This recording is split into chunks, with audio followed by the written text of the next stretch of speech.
वो कोई दिक्कत नहीं है। अब शुरू करें। अब अपन पढ़ेंगे चैप्टर 2। चैप्टर 2 में दिया है कॉन्स्टिट्यूशन ऑफ रेवेन्यू बोर्ड। ठीक है।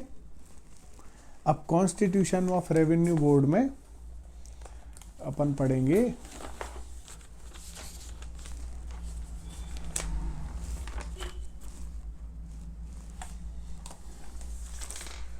बिल्कुल इजीली लिख लो। उसको रीड करना है तो अपनी जगह, वो तुम रीड करते रहो, कोई दिक्कत नहीं है, आप लोग रीड करते रहो, उसमें कोई परेशानी नहीं है। लेकिन इंपॉर्टेंट पता है क्या है? There shall be a board of revenue for Madhya Pradesh consisting of president plus 2 और more members as the state government में from time to time appoint. Important क्या है? पी मतलब प्रेसिडेंट प्लस 2 और मोर मेंबर्स।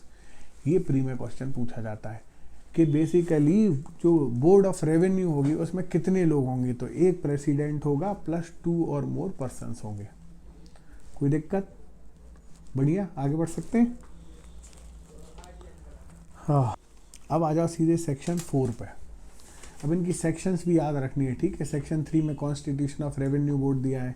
सेक्शन 4 में दिया है principal seat and other places of sitting of board of revenue.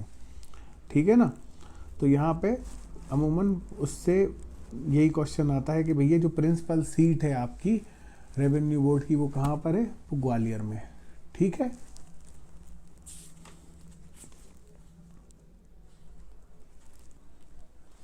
अब देखो, जो प्रेसिडेंट है और जो मेंबर्स हैं, ठीक है, ये प्रैक्टिकली भी होता है, हम बता दे रहे हैं।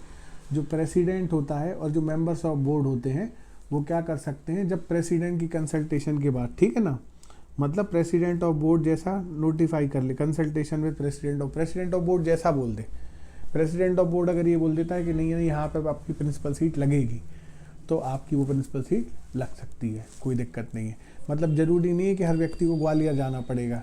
मतलब एक आध कोई दिन तय होता है, जैसे कमिश्नरी में ऐसा कोई दिन तय होता है कि जिस दिन आपकी बोर्ड बैठती है, ठीक है ना, तो आपको ग्वालियर नहीं जाना पड़ता है, बोर्ड आपकी उस जगह पे आती है और बैठती है, तो वो भी रेवेन्यू बोर्ड ही कहलाती है। आया समझ में? वो अब जनरली बैठती इसलिए क्या कि आप अपील सुगमता से वहाँ कर सको, सबको बोर्ड ऑफ रेवेन्यू में वहाँ ग्वालियर ना भगते जाना पड़े वहाँ पे अपील करने के लिए। आया समझ में? आगे तो आज का जो सेशन है हमारा यहीं पे MPLRC का समाप्त होता है। अगले सेशन में हम इसके आगे कंटिन्यू करेंगे और आप लोग मुझसे मेरे YouTube चैनल विधिक स्तुति पे जुड़ सकते हैं, उसको लाइक कर सकते हैं, सब्सक्राइब कर सकते हैं अगर आपको अच्छा लगे तो। ऐसी कोई बाध्यता किसी पे भी नहीं।